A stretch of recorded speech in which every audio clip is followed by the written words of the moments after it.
जय माता दी। आइए सुनते हैं गुप्त नवरात्रि के अंतिम दिन 10वीं महाविद्या माँ कमला देवी की कथा।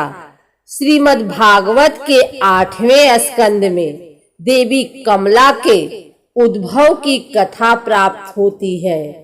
देवी कमला का प्रादुर्भाव समुद्र मंथन से हुआ। एक बार देवताओं तथा दानवों ने समुद्र का मंथन किया, जिनमें अमृत प्राप्त करना मुख्य था। दुर्वासा मुनि के श्राप के कारण सभी देवता लक्ष्मी या श्रीहीन हो गए थे। यहाँ तक कि भगवान विष्णु को भी लक्ष्मी जी ने त्याग कर दिया था। पुनः श्री संपन्न होने हेतु या नाना प्रकार के रत्नों को प्राप्त कर समृद्धि हेतु देवताओं तथा दैत्यों ने समुद्र का मंथन किया। समुद्र मंथन से 14 रत्न प्राप्त हुए। उन 14 रत्नों में धन, राजसुख व समृद्धि की देवी कमला तथा निर्धन की देवी निरति या अलक्ष्मी नामक 2 बहनों का प्रादुर्भाव हुआ, जिनमें देवी कमला भगवान विष्णु को दे दी गई और निरति दुसह नामक ऋषि को। देवी भगवान विष्णु से विवाह के पश्चात कमला लक्ष्मी नाम से विख्यात हुई।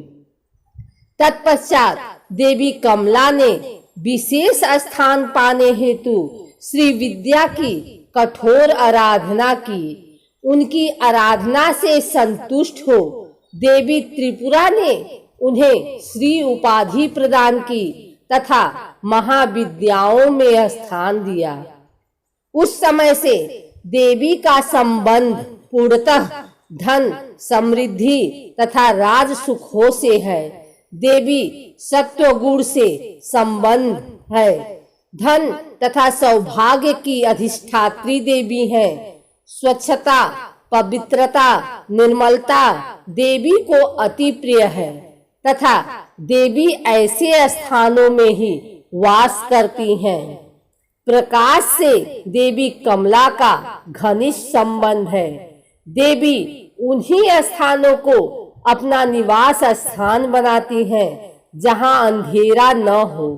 इसके विपरीत देवी की बहन अलक्ष्मी, ज्येष्ठा, निरति जो निर्धनता, दुर्भाग्य से संबंधित है, अंधेरे तथा अपवित्र स्थानों को ही अपना निवास स्थान बनाती हैं। देवी कमला के स्थिर निवास हेतु स्वच्छता तथा पवित्रता अत्यंत आवश्यक है।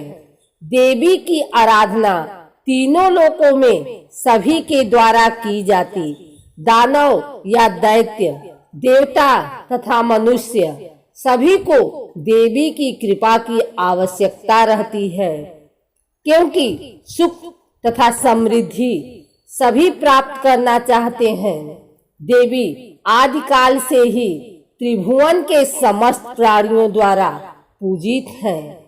देवी की कृपा के बिना निर्धनता, दुर्भाग्य, रोगग्रस्त, कलह इत्यादि जातक से सदा संलग्न रहता है। परिणाम स्वरूप जातक रोगग्रस्त, अभाव युक्त, धनहीन, निराश, उदास रहता है। देवी कमला ही समस्त प्रकार के सुख, समृद्धि, वैभव इत्यादि सभी प्राणियों, देवताओं तथा दैत्यों को प्रदान करती हैं। एक बार देवता, यहाँ तक कि भगवान विष्णु भी लक्ष्मीहीन हो गए थे। परिणाम स्वरूप सभी दरिद्र तथा सुख वैभव रहित हो गए थे। यह देवी अनंत समृद्धि, धन, यश, प्रतिष्ठा, शासन, सत्तात्मक शक्तियों की स्वामिनी होने के कारण आदिकाल से ही राजघरानों व अन्य सर्व समृद्ध वंशों या व्यक्तियों के द्वारा पूजित व आराधित होते रहने के कारण ही श्री राजराजेश्वरी कहलाती हैं तथा जो व्यक्ति इनकी उपासना या साधना करता है वह व्यक्ति अनंत समृद्धि, धन, यश, प्रतिष्ठा, शासन, सत्तात्मक शक्तियों से संपन्न हो जाता है।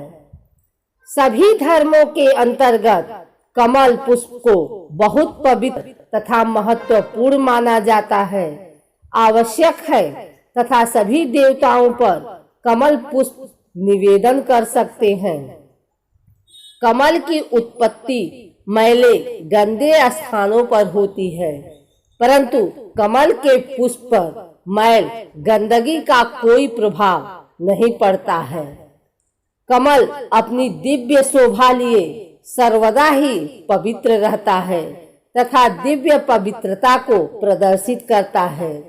देवी कमला कमल प्रिय है, कमल के आसन पर ही विराजमान रहती हैं, कमल के माला धारण करती हैं, कमल पुष्पों से ही घिरी हुई हैं।